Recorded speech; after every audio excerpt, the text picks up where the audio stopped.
सरकारनं जो दिलासा द्यायला पाहिजे त्याच्याऐवजी सरकार जर असे दरोडेखोर पाठवून सर्वसामान्यांच्या घरावर दरोडे टाकण्याचं काम ह्या मीटरच्या माध्यमातून असेल, बाकीच्या काही गोष्टींना असेल करत असेल तर ते अत्यंत चुकीचं आहे. ते जागृती त्यांच्या बायलॉजमध्ये असं म्हटलं आहे की तुम्ही जबरदस्ती करू शकत नाही आणि परत तुम्हीच उल्लंघन करणार, तुम्ही कायदा पाळणार नाही तर मग आम्हाला हातात दांडकं घेण्याशिवाय दुसरा पर्याय राहणार नाही. स्मार्ट मीटर बसवण्याच्या सक्तीच्या निर्णयाविरोधात तसेच विविध पेपरफुटी प्रकरणाच्या निषेधात राष्ट्रवादी काँग्रेस पक्ष शरदचंद्र पवार गट यांच्या वतीने आज सातारा जिल्हाधिकारी कार्यालयासमोर जोरदार निदर्शने करण्यात आली.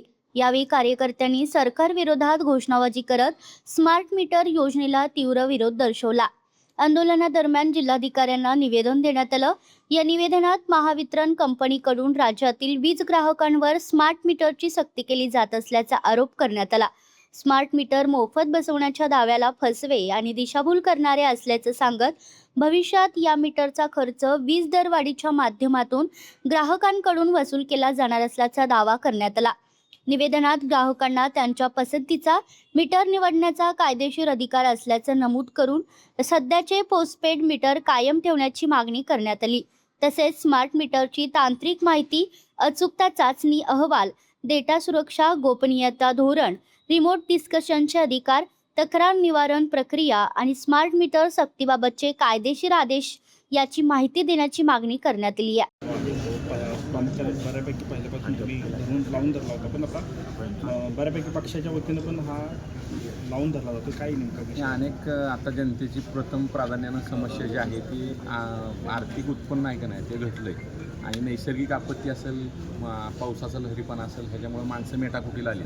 असं असताना सरकारनं जो दिलासा द्यायला पाहिजे त्याच्याऐवजी सरकार जर असे दरोडेखोर पाठवून सर्वसामान्यांच्या घरावर दरोडे टाकण्याचं काम ह्या मीटरच्या माध्यमातून असेल, बाकीच्या काही गोष्टींना असेल करत असेल तर ते अत्यंत चुकीचं आहे. ते जागृती त्यांच्या बायलॉजमध्ये असं म्हटलं आहे की तुम्ही जबरदस्ती करू शकत नाही आणि परत तुम्हीच उल्लंघन करणार, तुम्ही कायदा पाळणार नाही तर मग आम्हाला हातात दांडकं घेण्याशिवाय दुसरा पर्याय राहणार नाही.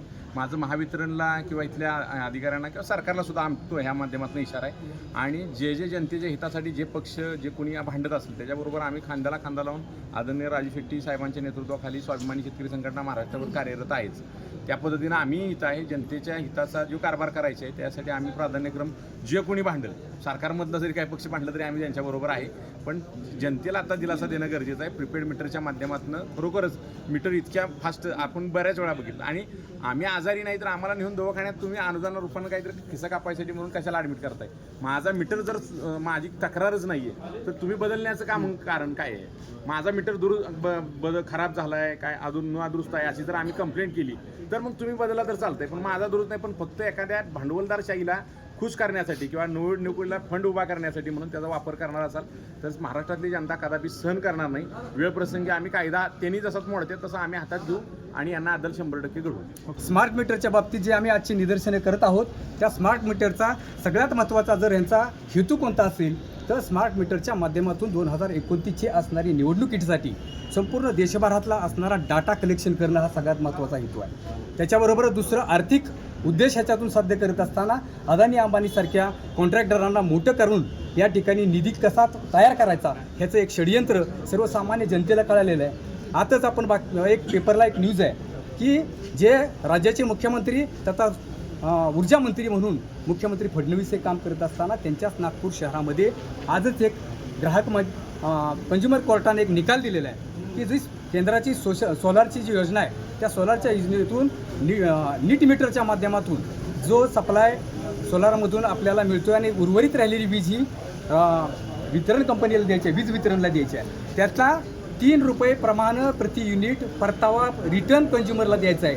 असा असताना उलट पक्षी 2.5 रुपये प्रति युनिट जादा दरानं कर आकारणी जादाची त्या ग्राहकांच्यावर केल्याबाबतची तक्रार कोर्टात एका नाशिकच्या ग्राहक मंचाच्या वतीने केली होती. त्याचा निकाल आजच लागलेला आहे. म्हणजे आपल्या असणाऱ्या ज्या जिथून आपण निवडून जाता मुख्यमंत्री साहेबांना सांगायच्या नागपूरमध्येच आपल्याला आपला घरचा ऐर मिळालेला आहे हे पण आपण लक्षात घ्यावं. त्यामुळं इथला राज्यातला असणारा शेतकरी, कष्टकरी, कर्मचारी असणारा कुठलाही सुरक्षित नाही हे बऱ्याच अंशी झालेल्या ह्या सगळ्या प्रकारातून आपल्याला दिसून येत आहे.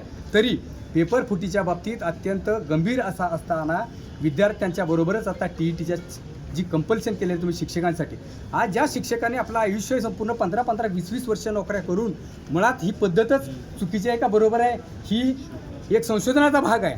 परंतु असं असताना तीसुद्धा आपल्याला पारदर्शकपणे जर पार पडता येत नसेल तर आपण हे सरकार चालवण्यास लायक आहात का, असा आम्हाला एक प्रश्न आणि सवाल विचारायचा आहे. धन्यवाद. ₹70. नाव सांगा नाव सांगा. माझं नाव रशीद गुलाब शेख, करंजे पेठ, बाबर कॉलनी, सातारा.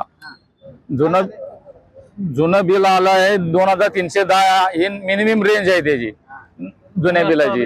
आणि आता आलंय नवीन बिल स्मार्ट मीटर सांगा. स्मार्ट मीटरचं ₹8,890.